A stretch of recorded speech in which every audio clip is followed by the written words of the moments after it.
Stanley's history says the popes filled the place of the vacant emperor at Rome, inheriting their power, prestige, titles from paganism.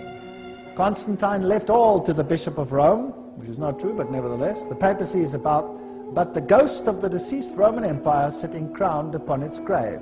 So we have an emperor. He even has the title. He even has the title Pontifex Maximus, which belonged to the Roman emperor. So in effect, the Pope is the emperor of Rome today. Has the church persecuted? Western Watchman, Catholic source? Yes, it doesn't deny that it has persecuted, that it has used the severest penalties, even death, and had the state execute these penalties. So 1798, the papacy gets a mortal wound, receives a mortal wound. He is killed with a sword, as he has killed with a sword before that. And now the prophet looks around. We have a date, 1798. And I beheld another beast coming up out of the earth, and he had two horns like a lamb, and he spake as a dragon. Now if sea represents peoples, multitudes, nations, tongues, then what must earth represent? A place where you do not have a multitude of peoples and nations and tongues. And I saw another beast, another political entity, coming up out of an area on the planet where there are not peoples and multitudes and nations. So it cannot be Europe, it cannot be Asia, it cannot be those Middle Eastern countries. Here comes another political entity. And it had two horns like a lamb, so it has lamb-like principles, but it'll speak like a dragon. That's interesting. Revelation 13:11. Now, who's this power? Well, let's go to the early reformers. These people were magnificent. I have so much respect for these early reformers. John Wesley, in his notes on Revelation 13, written in 1754, says, the two-horned beast, he is not yet come, though he cannot be far off. For he is to appear at the end of the 42 months of the first beast. Now the reformers all clearly said, Rome is the Antichrist. They were watching it. And now they say, well, this other beast can't be far off. The question is, which power arises at exactly this time in an area where there are no great multitudes of nations? There's only one that qualifies, and that would be the United States. Now, many, many years ago, these images were already interpreted as such, although the United States was a relatively insignificant power. Let's have a look at the rise of the United States and see if it fits. The Declaration of Independence was in 1776. The independence was acknowledged by the nations of the world in 1783. In 1787, a Constitution of the United States was framed. 1791, the Bill of Rights was added. And in 1798, the very year that Rome receives a mortal wound, France, the mightiest power in Europe at that time, recognizes the independence of the United States.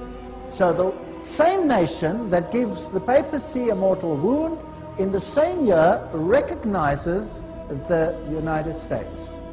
So it receives a mortal wound. He looked, the prophet, and he saw another beast arise. America was founded as a Christian nation, but it was also founded as an occult nation. And there have always been two parallel forces here in America. One the Christian, one the occult, dating back into the 1600s. And until you understand that, you can't understand anything going on in the world today. From the very beginning, those who were trying to establish the nation of America and formulate the laws that would govern her people were caught between two agendas. The one agenda had lamb-like qualities that sought to avoid repeating the oppressive history of a Europe ruled by papal religio-political authority. The other agenda, although it outwardly preached liberation, was striving to set up an occult-inspired order that would finally lead all nations back to Rome. In Rome, all the mystery religions, from ancient Babylon and Egypt to the various other pagan cultures whose spiritual roots went back to the Tower of Babel, found their fulfillment. In her and under her supervision, and only under these circumstances, would man be able to experience 1,000 years of peace, the fulfillment of the Aquarian dream and its new Atlantean society. Rome fought hard to destroy the lamb-like attributes of the American Constitution. Through her secret army, the Jesuits, and the various other sinister organizations she controlled, she infiltrated American society and government, and where necessary fomented discord, controversy, and division. And he exercises all the power of the first beast before him, and causeth the earth and them which dwell therein to worship the first beast, whose deadly wound was healed.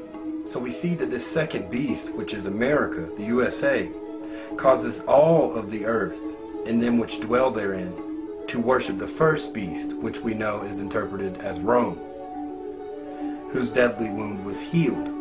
So Rome's wound was healed in 1929 by the Lateran Treaty, which established Rome as an independent sovereign state once again. And we know that after this, that America would cause the world to worship this entity, which is known as the Roman Catholic Church, or the Vatican, or the Papal State.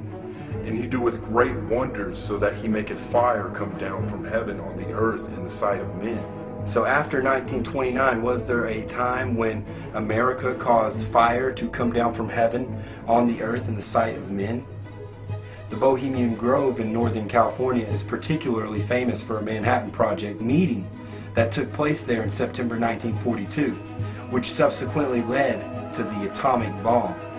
During the final stages of World War II in 1945, the United States conducted 2 atomic bombings against Japan in the cities of Hiroshima and Nagasaki. Now, doesn't this appear to be fire from heaven? This happened in 1945, which is after 1929, when the wound was healed in Rome. And America fulfills this prophecy by making fire come down from heaven on the earth in the sight of men. And deceiveth them that dwell on the earth by the means of those miracles which he had power to do in the sight of the beast, saying to them that dwell on the earth that they should make an image to the beast, which had the wound by a sword, and did live. And he had power to give life unto the image of the beast, that the image of the beast should both speak, and cause that as many as would not worship the image of the beast should be killed. Now, did America do this after 1929? John Logie Baird was an engineer and inventor of the world's first working television system, also the world's first fully electronic color television broadcast in America. The television is definitely worshipped today, and when powered, it is always speaking. It is telling a vision, or in other words, speaking an image.